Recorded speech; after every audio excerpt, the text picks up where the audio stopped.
I have a question for you on this episode. What is it that really troubles you when it comes to handling objections of clients? I want to thank you for joining us once again on M&A Ambassadors, another episode of Becoming the USP, the Ultimate Sales Professional.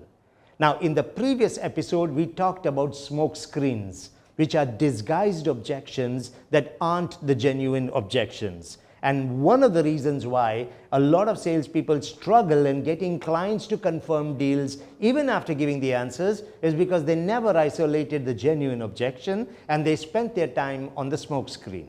So your first challenge is to be able to identify what is the type of resistance the client is throwing at you. And there are 4 types of resistances. So let's look at each one of them and what should be your approach to handle them.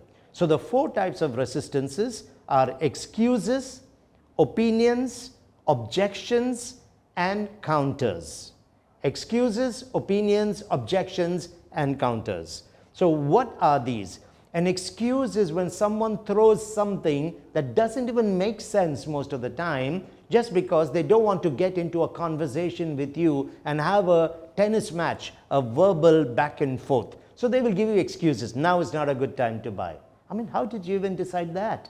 So they will throw something like that. There is a recession coming. Nobody knows that for sure, but they will throw these just as an excuse. Dubai is not a good market to invest in.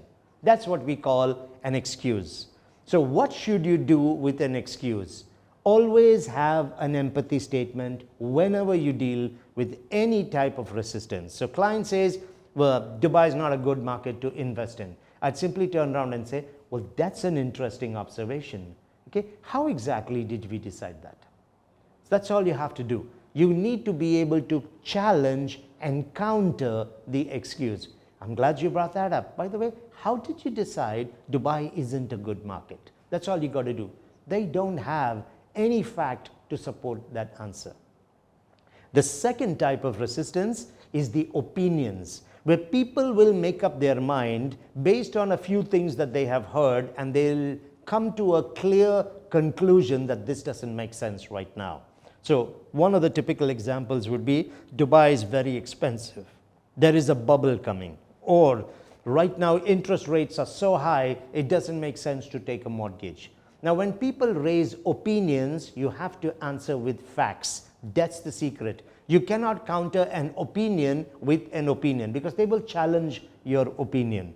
So people say, now is not a good time, there's a global recession. You don't want to be saying, actually now is a good time, most people are investing in Dubai. That's an opinion.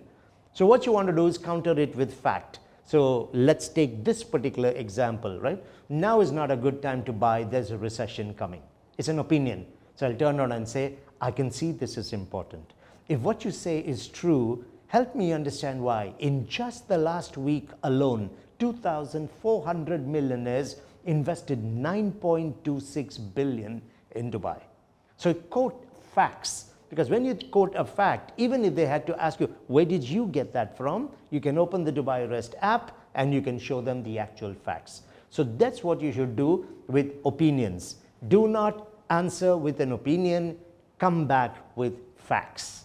The third type of resistance is an objection. Now objections, as we have already seen, are healthy, they are positive, they are an opportunity that the client has just given you. So all you need to do with objections, acknowledge it, positively respond to it, and then move on in the conversation. Appreciate what they're saying. I can see this is important. That's a valid concern. Acknowledge it, appreciate it, and respond to it. I can't obviously give you the answer because that will depend on which objection has been raised. Once you have checked it is not a smoke screen and you're sure it's a genuine objection, simply acknowledge it, appreciate it, and address it. The fourth type of resistance is what we call the counters. The counter is another word for a negotiation. You have pitched an offer to me, I come back with a counter offer. That's a good thing for you. Excuses are negative, opinions are negative, objections are positive, counters are positive because people will not negotiate on something they're not interested in. So when they're negotiating, what they're telling you is, I'm interested in this, but I want to see how I can get it at a more attractive price. For example, So what should you do with counters? You need to redirect the client back to the original reasons why they are even considering the opportunity. Basically, you go backwards into the presentation to the USPs and the dominant buying motives. That's all you need to do, redirect. So client turns around and says, well, I think the prices are really high, or I'm still not convinced we should go ahead with this right now. Simply turn around and say, let's just go back for a moment. What's the reason you are actually considering this opportunity right now? There you have it. 4 different types of resistances, the counters and the objections. Go for it. There is a deal waiting on the other side of the answer. Thank you for joining us once again on M&A Ambassadors, and I hope these are helping you on your journey to becoming the USP, the ultimate sales professional.